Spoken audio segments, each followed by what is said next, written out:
نن په ولسي جرګه کې ناندرې تر فزیکي شخړو ورسېدې.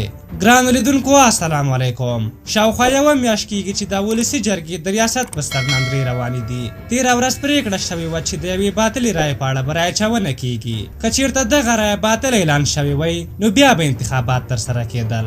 خو دا چې دغه انتخابات علني کېدل نو کوم کمیشنکاران وکیلان چې وو هغوی له دې انتخاباتو ووېرېدل او غوښتل میر رحمان رحماني په زور د ریاست پر څوکۍ کېنوي چې له دې سره د اصولي او رحماني د پلویانو ترمنځ لفظي شخړې رامنځته شوې چې وروسته بیا په فزیکي شخړه واوښتې.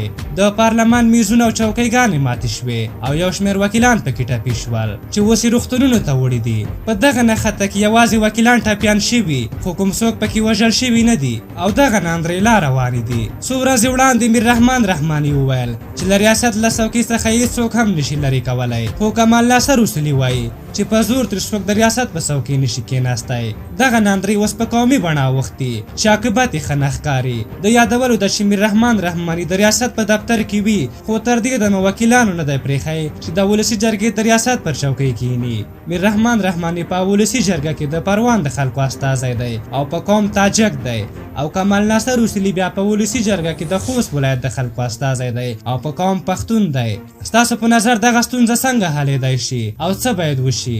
خپل نظرونه مو راته په کومنټ کې ولیکئ. که زموږ دغه ویډیو مو خوښه شوې وي ضروري لایک کړئ. د نورو جزئیاتو لپاره زموږ سره واوسیږئ. تر بلې ویډیو مو په لویو بخښونکي خدای سپارم. د الله په امان.